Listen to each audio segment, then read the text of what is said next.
freaking first cut. Golly.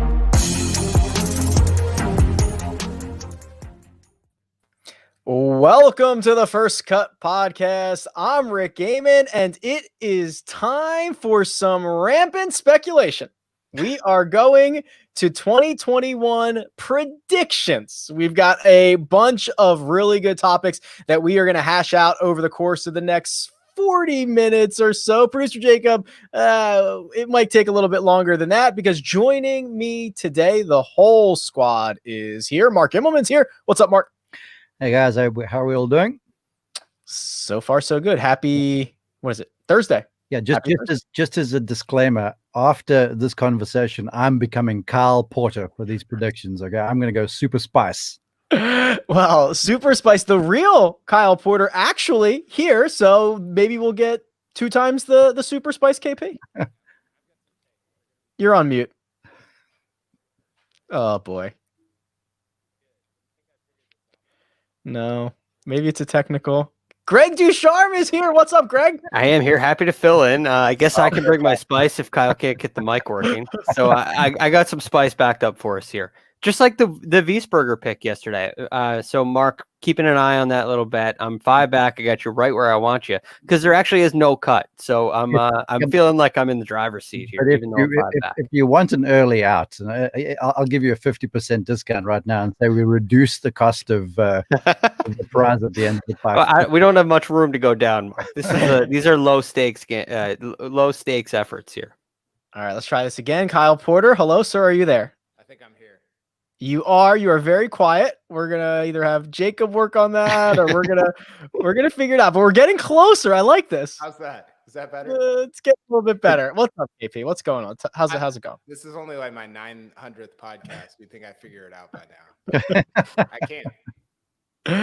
We're working on it. All right, let's jump into this, gentlemen. So I've got a bunch of really great topics that producer Jacob put together for us, and they're going to be looking forward to the 2021 calendar year. And the first one that we have is actually one I really love. This one really exercised my brain a bit. The player who is currently ranked outside the top 100 in the world, who will be inside the top 20 at the end of next year. So there's only a couple ways you can do this. So Greg, I want to talk about maybe how something like this could happen. So I kind of narrowed this down to like 3 different ways this could happen. And I want to see if I'm on the right track here. You either get a young guy who is now going to start playing a lot of events and is going to find success, a la maybe a Matthew Wolff, Colin Morikawa, Victor Hovland. You have maybe a European Tour guy who comes over, plays more on the PGA Tour, finds success, maybe like a Tyrrell Hatton now ranked inside the top 15 in the world. Or you get a breakout star, which this one I think is the hardest, Greg. This is the one where, a guy's been on the PGA Tour, he's currently ranked outside the top 100, something clicks, and he goes on a run to get him inside the top 20. The only other one I would add, Rick, would be somebody who's been injured. So they haven't really been accumulating points. They kind of have been out of the game for a while. And so their world ranking fell, but their game didn't necessarily fall. Now, I don't have a great example of that, but I'm sure at the end of the year, it'll pop up. Now, I saw this one and I'm like, man, outside the top 100, that example, Greg, 20? Sorry, that example, Greg, would be Daniel Berger, right? Wasn't he? Yeah, that'd be, yeah. So he's the guy from last year, right? I'm not sure who's the player right now that's injured who I'm looking out for heading into this upcoming year. But you're right. Daniel Berger and Matthew Wolff were the only 2 players who started the year outside the top 100 and are now inside the top 100. At least that's what I had on my count. Can we just say that Spieth is injured?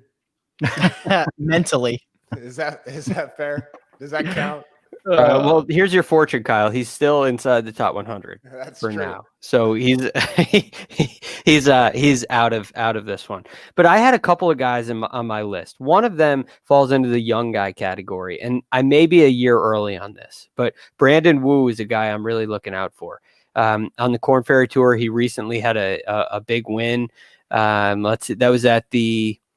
Let's see here. He won the Korn Ferry Tour Championship. So I think that bodes really well for him. And then he also added a tied 10th at the Savannah Golf Championship and was tied 2nd at the Orange County National Championship. So he's starting to see a lot of success on the Korn Ferry Tour. We know how that success can translate. And if he can get some sponsors exemptions, he can get himself into an event. I think he has the game to win. He made the cut at the US Open in 2019. So again, I may be a year early on this. He's world number 171 right now, and top 20 would be a stretch. He'll have to get into some big PGA Tour events. I think that's possible.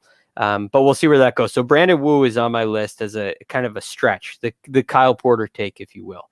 The next guy who I think is ready, and Rick, I know you may agree with this one. How many are we doing? However many we need to get one right. I got 2 guys here. That's all I got. Next one is Harold Varner III. We've seen him get into contention every year. He's probably the chalkiest pick in this group. He's the name that pops out at you when you just scroll through guys outside the top 100. Harold Varner III pops out. It's almost surprising that he's not inside the top 100. But I think he has the game, and as Kyle mentions all the time, how good he is tee to green. I think he has the game to get inside the top 20 with a couple of wins, and maybe he's building up the scar tissue to kind of overcome that next hurdle.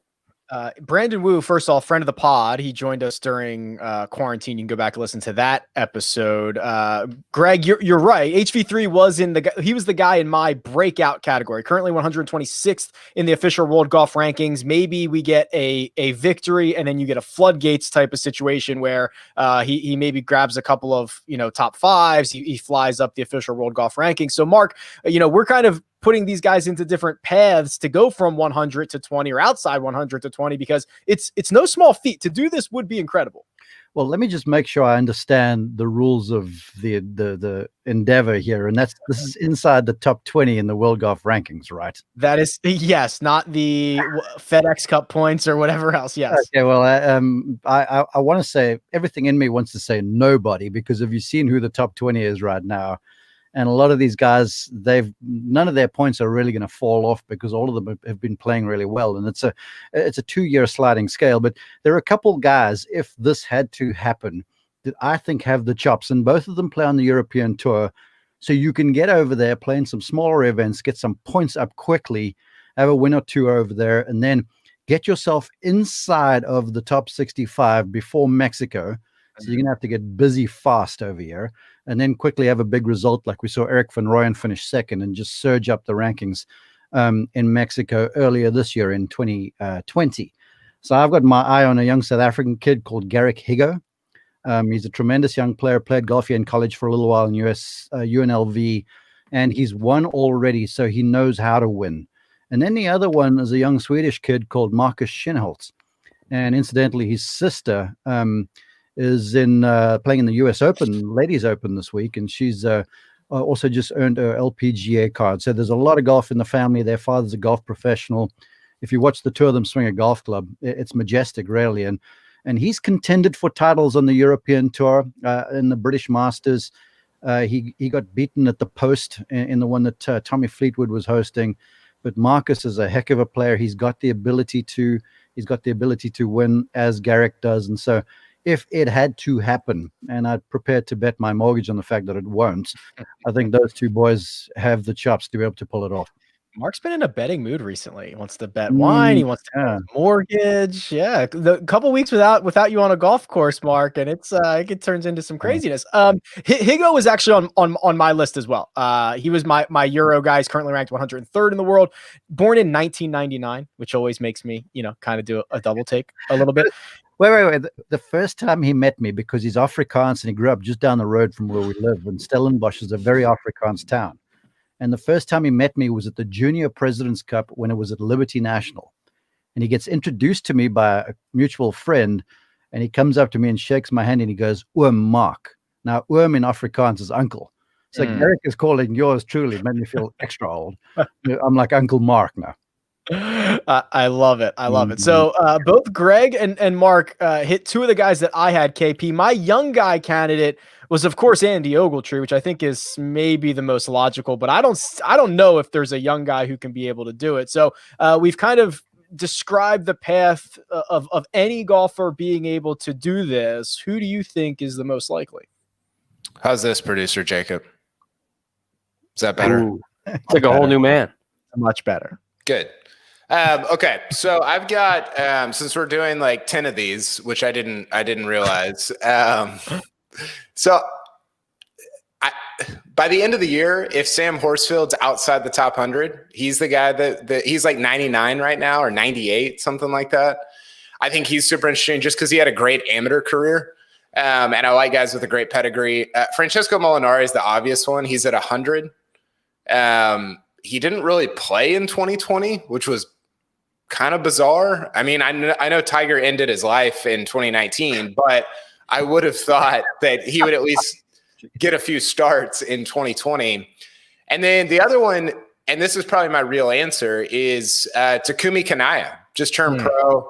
He's from Japan. He's not somebody that's had a lot of success on or at events that like we would cover, like PGA Tour events, majors, WGCs, but he wins a lot. And he wins all over the world. He's 126, 125, something like that. He would probably be my answer for somebody that is decently outside the top 100 to play his way into the top 20.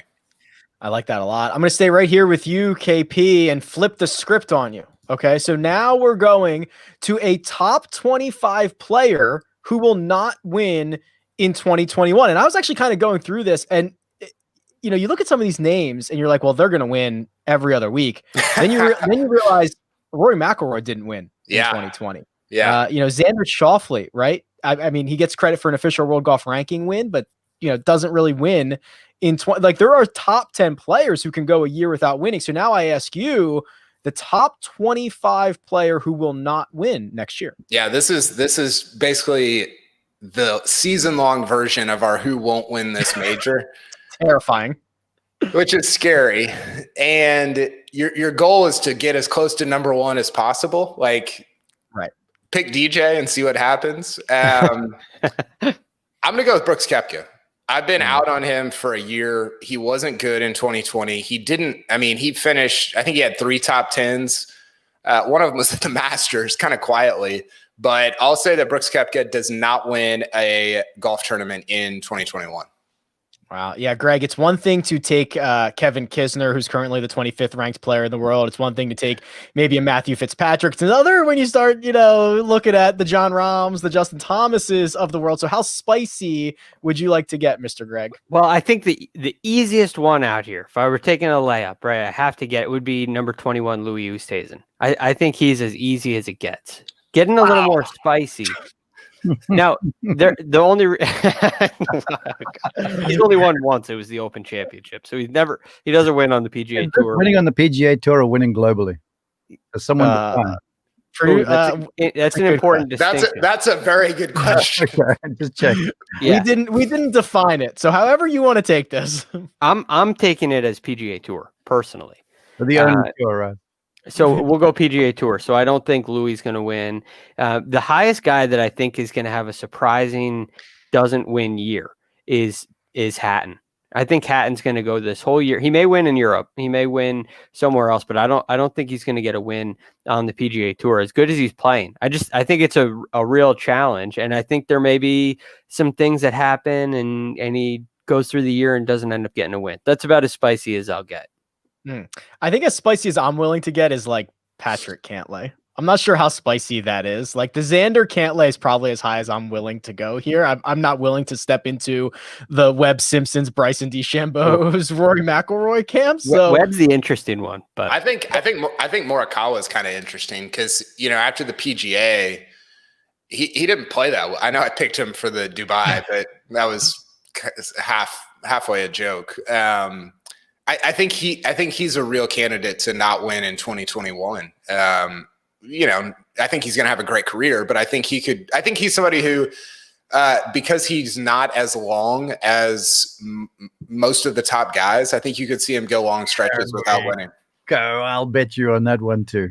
Kyle, you're going to owe me a wine cellar at the end of all of this.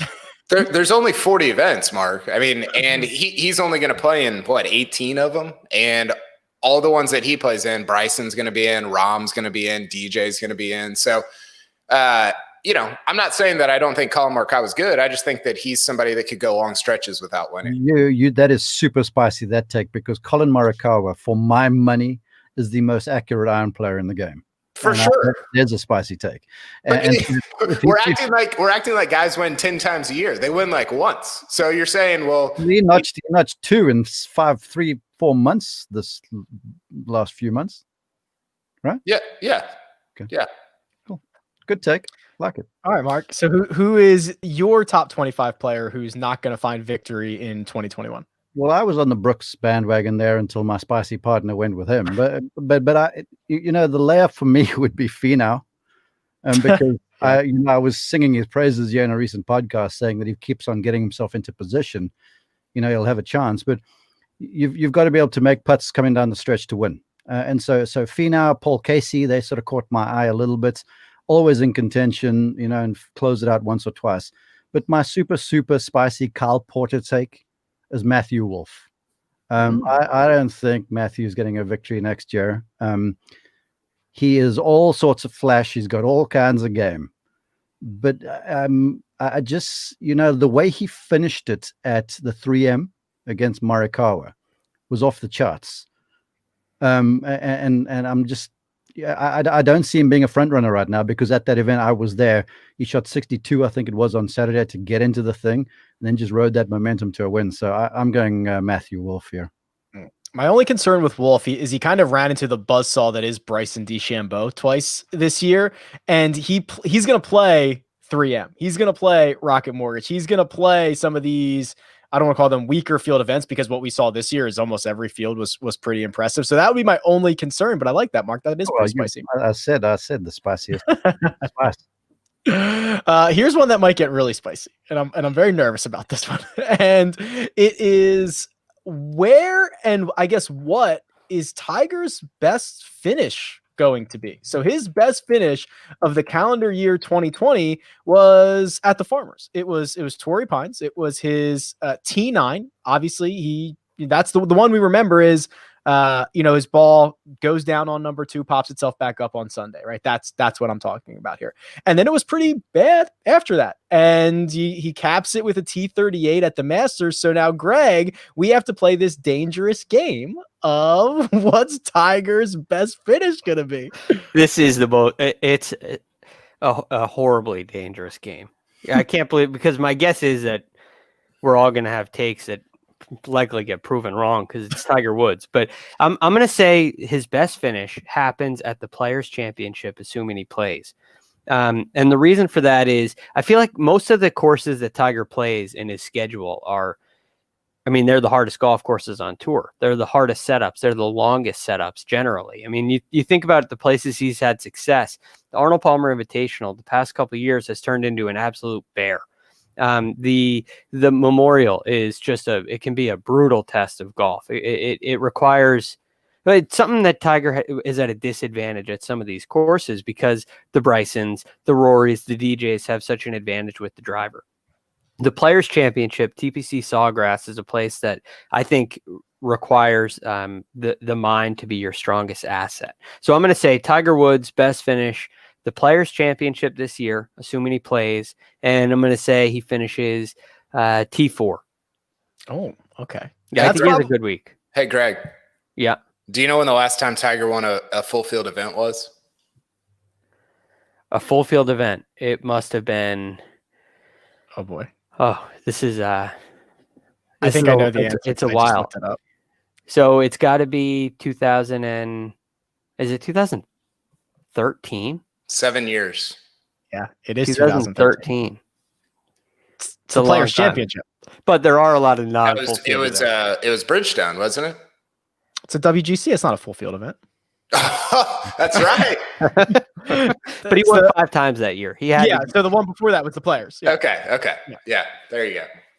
All right, KP. So I have said, and T4 is what Greg went with, which I hate to say I think is a bit optimistic, but I say whatever that finish is, it comes at Augusta, right? I think he's going to get, the however many shot advantage of being able to find his way and work his way around Augusta National like nobody else can. And then also with this, this 2021 year being much more in line with like a normal schedule again, right? This guy's all about routine and preparation and all that stuff. So KP, I think it's like a 16 at Augusta. No top 10s. No top 10s for the year. He didn't have a top 30 in his last like 9 starts last year. Yeah, that's right. We might be off the rails that we're picking what Tiger is going to finish at Augusta on December 10th. Yeah. But I'm going to go even further out and say he finishes T9 at St. George's at the Open Championship. I think we're getting into the stage of his career where his best finishes are going to almost always be at the Open and at the Masters, because, you know, those are places where your mind can, you know, be used to your advantage in ways that can't at a Firestone. I know they don't go there anymore, but just, you know, different places like that. So I think his, you know, ability to think his way around a course is going to become an even a disproportionately bigger asset as he gets into his late 40s. And that's why I think at an Open, at a Masters, he's going to have his highest finishes. So I'll say T9 at the Open Championship. Okay, we've got a couple of options for you, Mark. Which direction are you going for Eldrick Woods? Yeah, yo, Tiger, if you're listening, Greg gave you a T4. He's about the only one the rest don't believe. Hey, folks. Hey, Tiger, if you're listening, Tiger, let's get an endorsement on the show or something. Tweet it out to your followers, whatever. TW, I still believe. I think you got the cape hidden there somewhere underneath the red shirts. And you're going to go and play at Bay Hill in the early portion of next season. And Bay Hill, you could you can fall out of bed and shoot in the 60s around that place. And it plays hard and no one really gets away. And for Tiger, I think it's the sort of situation where he gets to the place and he doesn't really have to play a lot of offense around there. Bay Hill, you can sort of play defensively, get off the 5, shoot a few 70s and 69s and be very much in the thick of things. So I feel like he threatens on Sunday afternoon at Bay Hill. And I get the sense that he's going to be really close and someone birdies the last on him, which he's done to so many folks in the past to win over there. So I feel like Tiger gets the top 3, maybe runner-up or whatever there at Bay Hill. All right, we'll check back in on our Tiger Woods takes about 12 months from now. We will look back and see hopefully how wrong we were. I hope he wins everything. I hope we're wrong. All right, gentlemen, it's time to ramp up the take machine. I want the hottest, the spiciest take that you can come up with. I'll start on this. And I was actually just chatting with my wife, and she said, and I'm going to pass along her spicy take because I'm too afraid to have this be my own.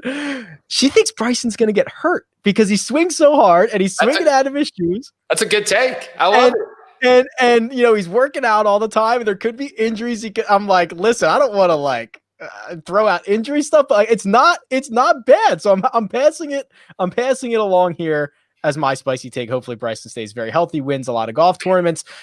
Greg Ducharme, spice us up. Okay. I don't know if this is hot enough for you guys, but it's never hot enough.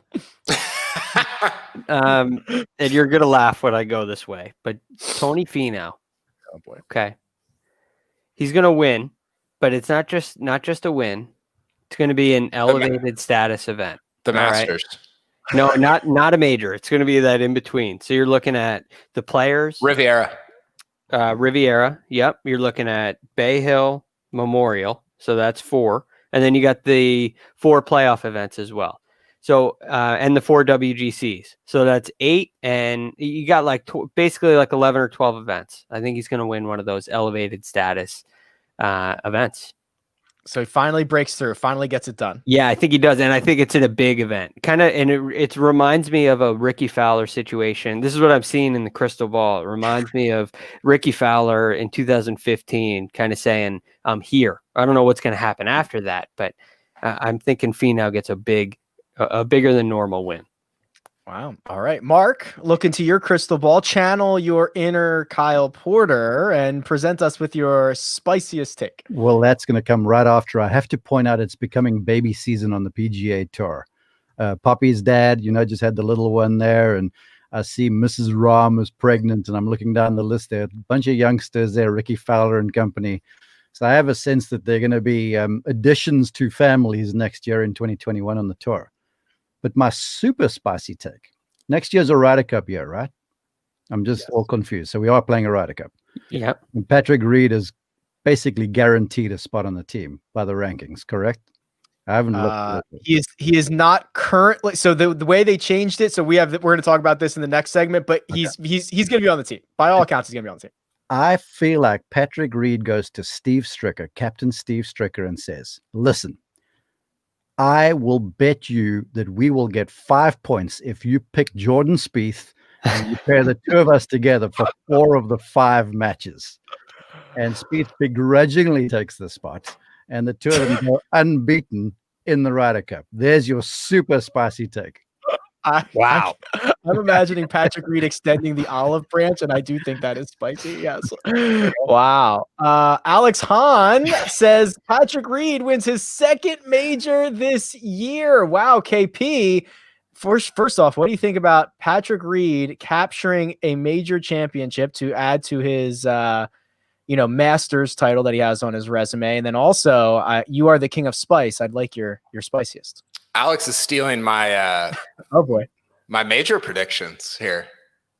Ooh. You're in trouble. Yeah, we'll have Alex on the show next week. He got out in front of that.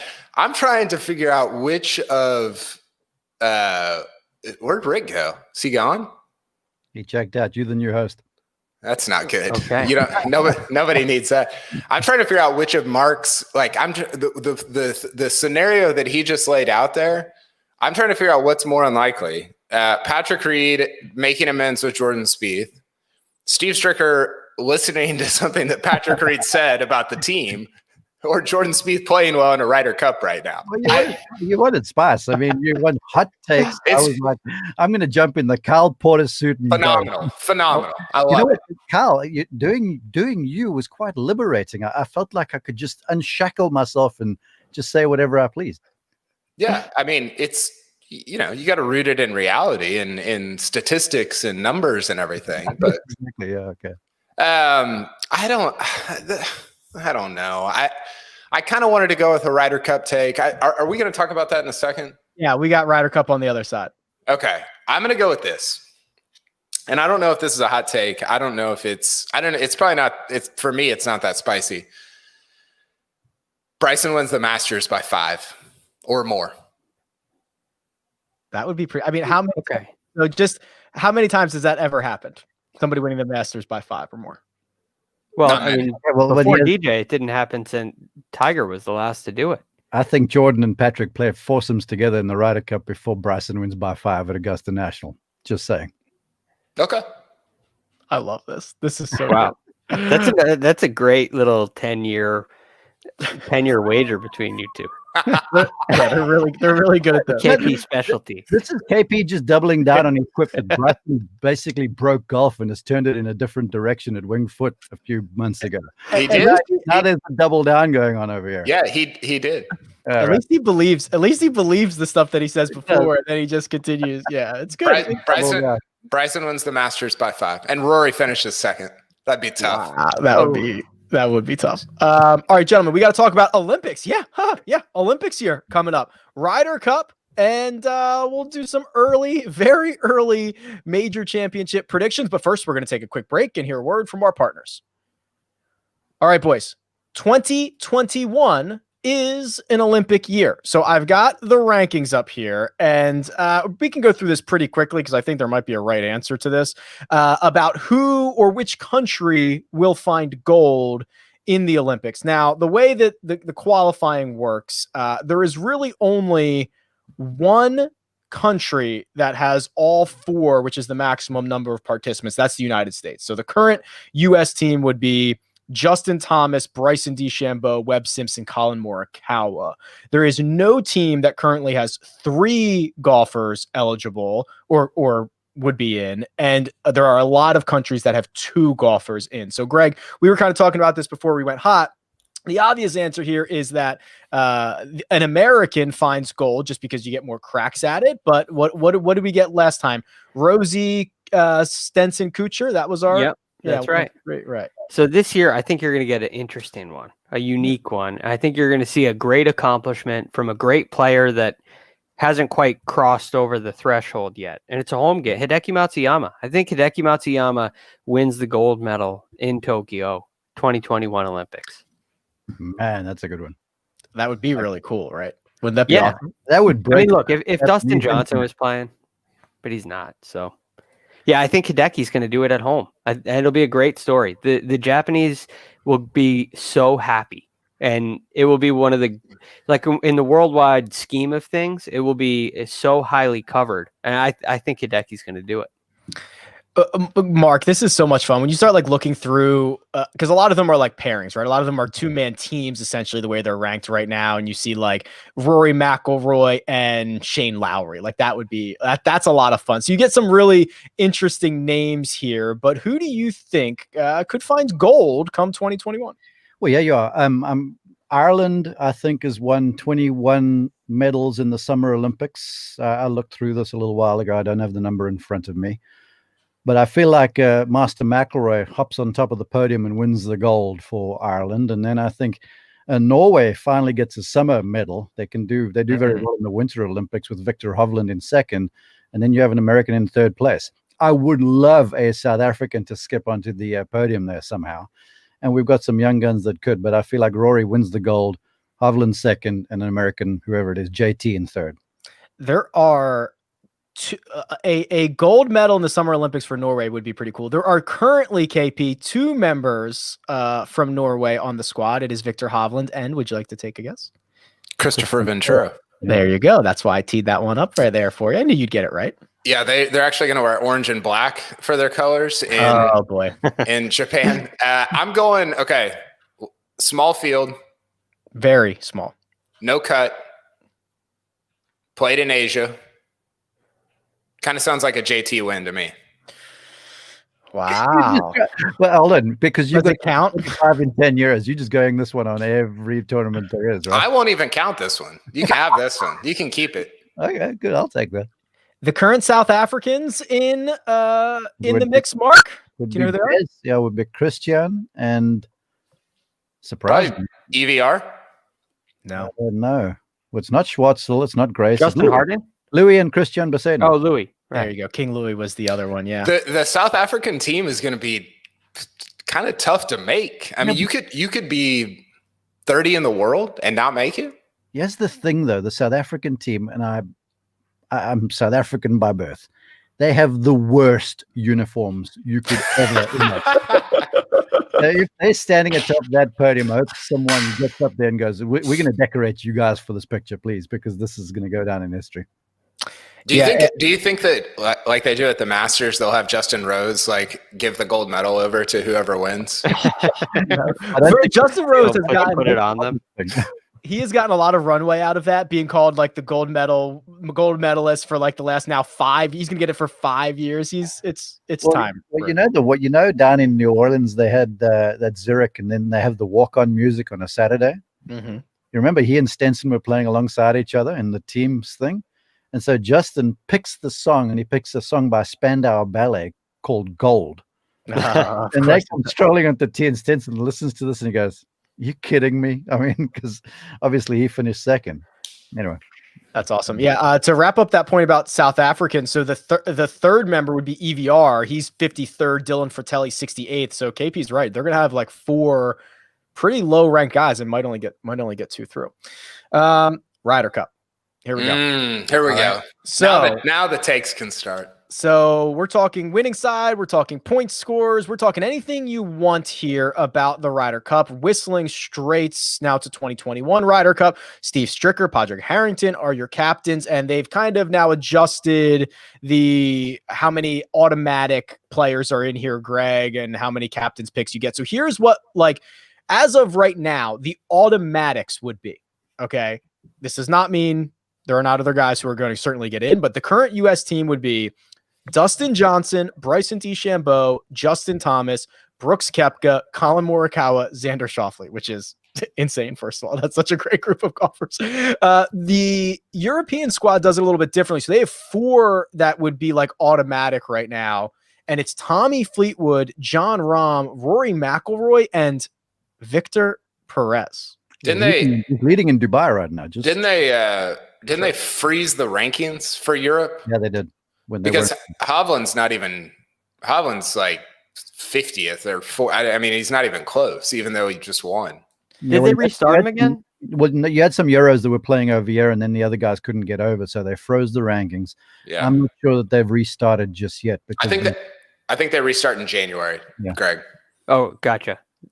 So there you go. So Greg, I mean, just reading off those names, it looks lopsided, but that's not how it's going to end, right? There's going to be plenty of movement. There's going to also get your opportunity for your captain's picks, which I think are incredibly valuable, and both teams have increased the number of captain's picks. So this is going to look a lot different when we get to Whistling Straits. So there's a couple of things about this. One, it will look very lopsided, I think, when the time comes, at least as far as depth is concerned. You look at the World Golf Rankings now, and there are only 4 non-Americans inside the top 15, which is Victor Hovland, Rory McIlroy, Tyrrell Hatton, and Jon Rahm. That's it. Everybody else is American. So you're going to look at this American team, and it's going to look star-studded. It will be star-studded. And the European team will have some guys that aren't nearly as highly ranked, but that gives the Europeans a chip on their shoulder, right? They beat us every year, but they come in as underdogs every single year.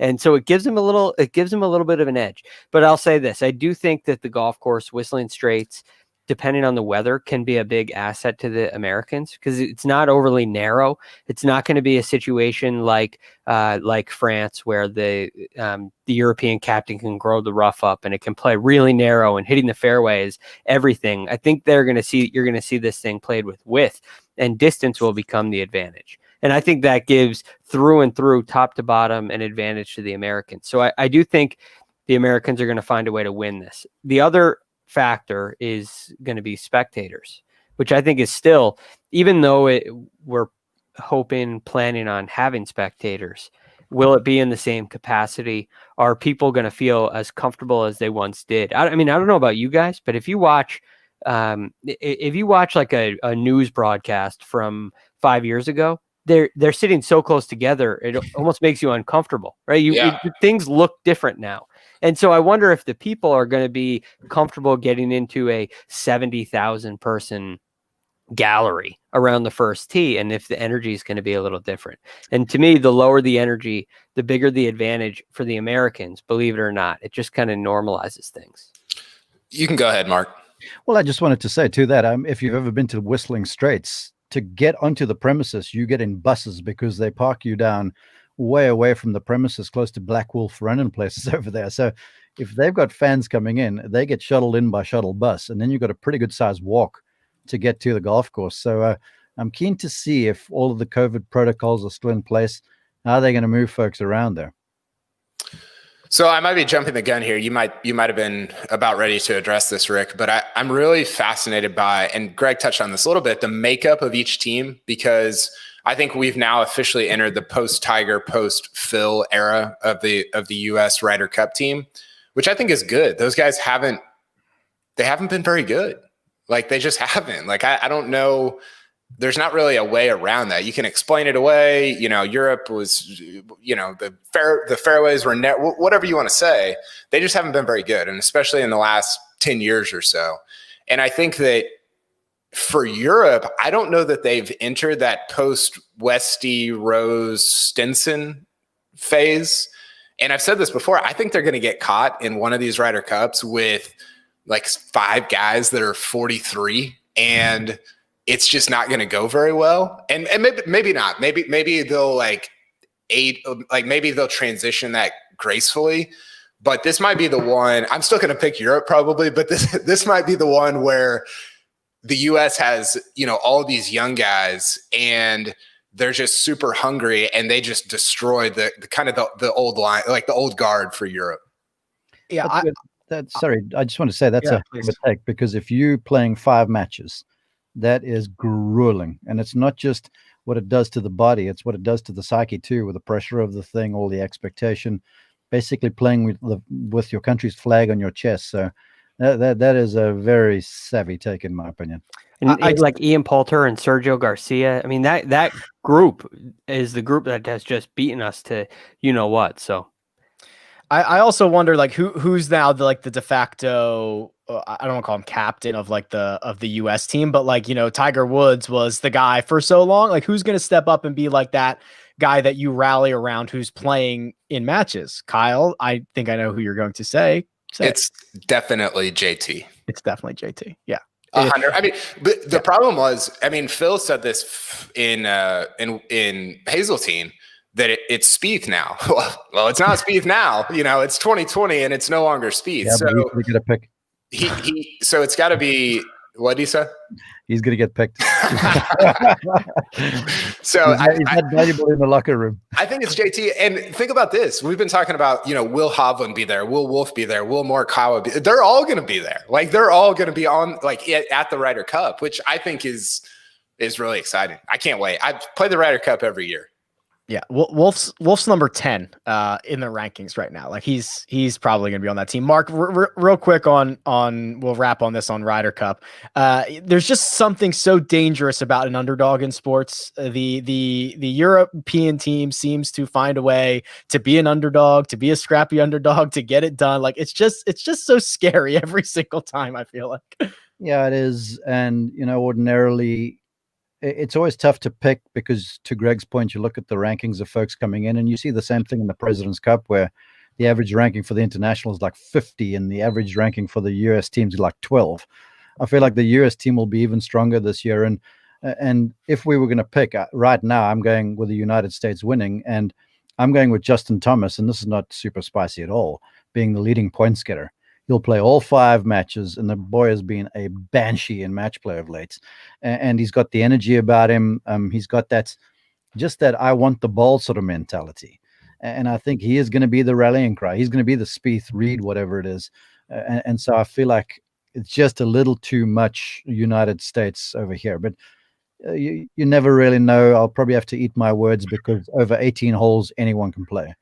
My only concern is the golf course, and my only real, and then beyond that is some of the guys, because the Europeans typically have made hay with like 10 guys playing all the matches and a few of them just playing 1 or 2. I don't think they can pull that off in this go around.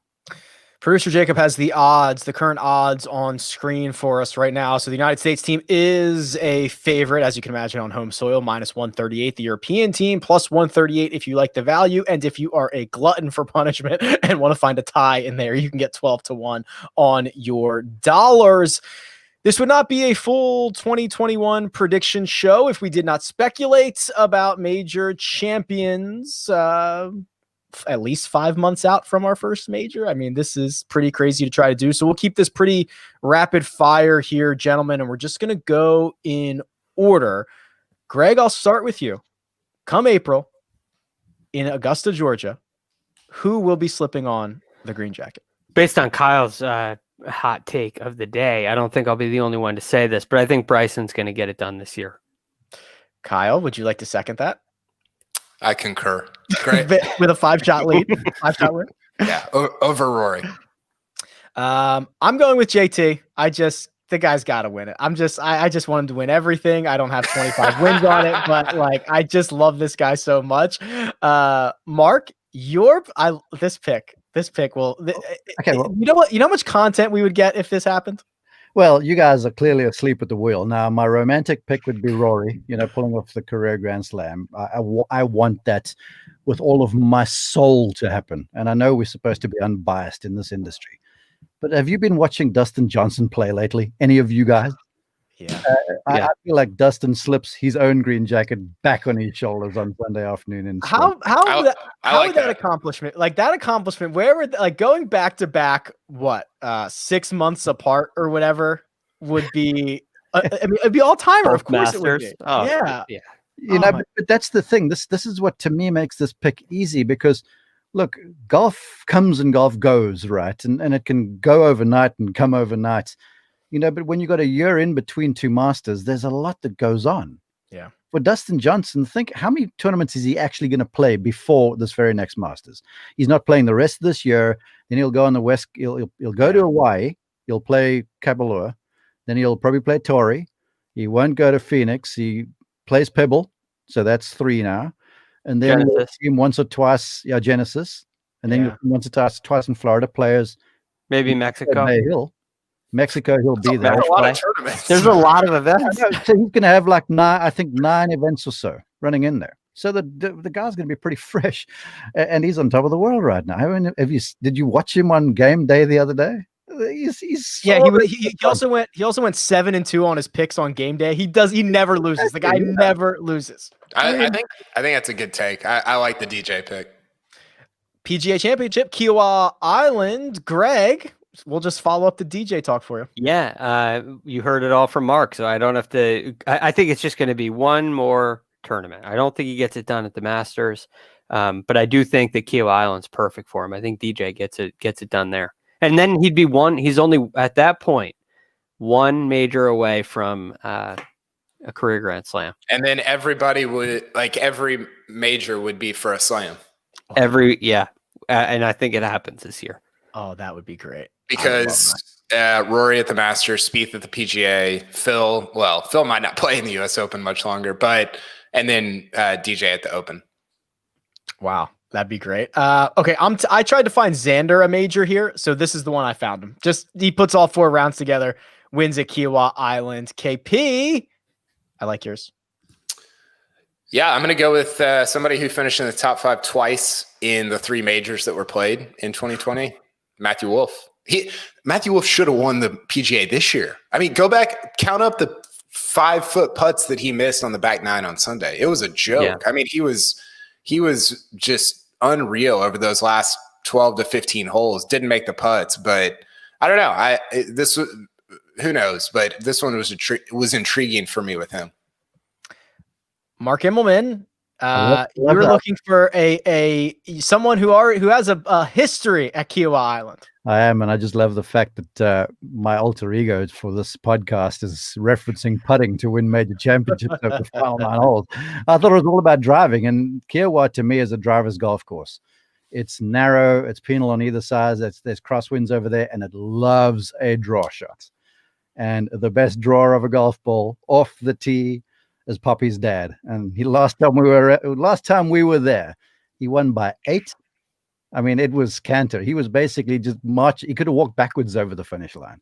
So I feel like Rory is 1 week too late. Doesn't get the Masters, but gets another PGA. The U.S. Open will return to Torrey Pines, where I have chosen Jon Rahm. Obviously has had success at Torrey Pines. KP, you're with me. Yeah, I've got Rahm also. Did Rory have a baby? I've heard that. I don't know if it's been confirmed, but there was a rumor speculating that he started the baby boom. Watch. I feel so many people are going to pick Rahm, Rick. It's going to feel a little cliche, like when we get to Torrey, because it's either going to be. I just think everybody's going to pick Rahm. It's like, oh, he made an eagle putt to win here. It's like, okay, yeah, like I don't know, but it just. I don't know. I picked him at Wingfoot. I picked him like 3 majors in a row, I think. It just has to happen at some point. Like we keep saying, Finau's got to win. To me, the most obvious future thing in golf to happen is Rahm winning a major. Now that might not mean it ever happens, but to me, it's the most obvious. And yeah, I'm taking him at the U.S. Open. We'll keep picking him until he wins one, and then we'll pick him more often because we're like, floodgates. Greg, U.S. Open, Torrey Pines, your pick for victory. Patrick Cantlay. I know we're supposed to keep this rapid fire, but it demands long, accurate tee shots, great iron play. It's exactly what Patrick Cantlay does, and he's a California kid, so I like California guys in California. It's a great week for Patrick Cantlay. What I appreciate about Mark is he always finds a name in here that I was not expecting to see. So come Torrey Pines in 2021, Mark, who do you have winning the U.S. Open? Australians love Torrey Pines. There's a lot of the golf course with the eucalyptus trees and stuff that is similar to what they're used to down there in the sand belt. And I mean, they love it so much. Jeff Ogilvy bought a house just down the way in Del Mar. But I'm going with Jason Day. I feel like the game's coming around. I feel like the health is coming around. He's got a bit of a glimmer in the eye, and he's played well at the golf course, and Aussies do well around there. Certainly has played well at Torrey Pines in the past. Okay, gentlemen, the final act here, the Open Championship, Royal St. George's. Mark, I'll just stay right here with you. Your pick to win the Open Championship, please. Well, the spicy take is Lee Westwood, because the last time we were there, Darren Clark finally got his, and it was such a cool story. And I'd love Westwood to win a major. And Royal St. George's is the kind of place where every fairway is sort of crowned, and so it's hard to drive it in the fairway, and you've got to be the ultimate ball striker. And par is always a good number around there. So I'd love Westwood to win, but I get the sense Dustin Johnson's going to win 2 next year, and he's going to finish off the second one here, because last time we were here, he finished second. If it wasn't for pipping it out of bounds with an iron on 15, Darren Clark wouldn't have won the Open. All right. We are like 6 months out from this, 7 months out from this. So I'm just going to take someone at the top of the board. I'll take Rory. Come on. He gets it done at the Open Championship. He gets it done at Royal St. George's. Greg, who do you like? Well, this is the last. I changed my mind while we were doing this. This should have been your spicy take. DJ's going to win the Slam next year? DJ, yeah. DJ's going to win the Slam. I was thinking about it, and we had this conversation at the beginning of the year, right? The player who gets it going in this super season is the player that like vaults into career greatness this year. This is the opportunity. And I think it happens for DJ this year. And he's already got one. And I think he just kind of boat races through it and ends up with a career Grand Slam. Every single player who's won the career Grand Slam has done it once they've had three of the 4 legs, they've accomplished it in 3 or fewer tries. Of professional majors. So I'm not including Bobby Jones in that because it's a different Grand Slam. So I think that Dustin Johnson gets it done at a place, as Mark mentioned, he hit it out of bounds at number 14.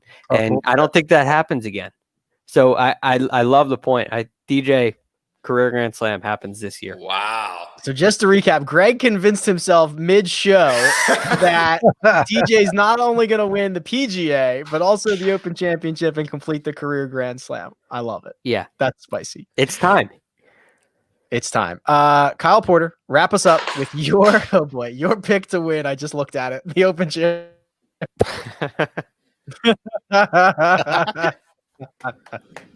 Patty Reed, number 2. Masters and Open. If you were not watching on YouTube, Kyle was shoveling a la Patrick Reed. I think that's what that was, right? I think I saw that correctly. There you go. Yeah, that was from Royal Melbourne. Can we get a major at Royal Melbourne, by the way? That'd be cool. That was the best. That was so much fun last year. Yeah, that was phenomenal stuff. All right. Anybody else have any spiciness on the way out? Any predictions for 2021? Anything else we should talk about? We're already over time, so I already hates me. I love the DJ takes. I think it's easy to, or it's more fun to be like, just go away from whoever's been hot recently, right? Like, let's talk about other guys. But I think Mark's take of DJ at the mat, like going back to back at the Masters, I think that would start to get into like, DJ's resume actually reflects how good he is, right? Because we talked about that before the Masters. It's like, how does like DJ and I don't know. I'm trying to think of somebody who has one major, like Henrik Stenson, have the same amount of majors. Henrik Stenson's a good player, but DJ is like a lot better, like over the course of his career. So I think you start to get into, if he's got 3 or 4, then it's a reflection of how, like, what his talent level has been throughout his career. Love it. 2021 is going to be a good one. We'll be here for it. We'll be back. We'll be back a bunch before that season starts or that year starts. Let me thank Greg Ducharme, who you can find on Twitter at @TheRealGFD. Mark Immelman, you can find at Mark_Immelman. Kyle Porter at Kyle Porter CBS. You can find me at Rick Run Good. This has been The First Cut, and we'll catch you next time.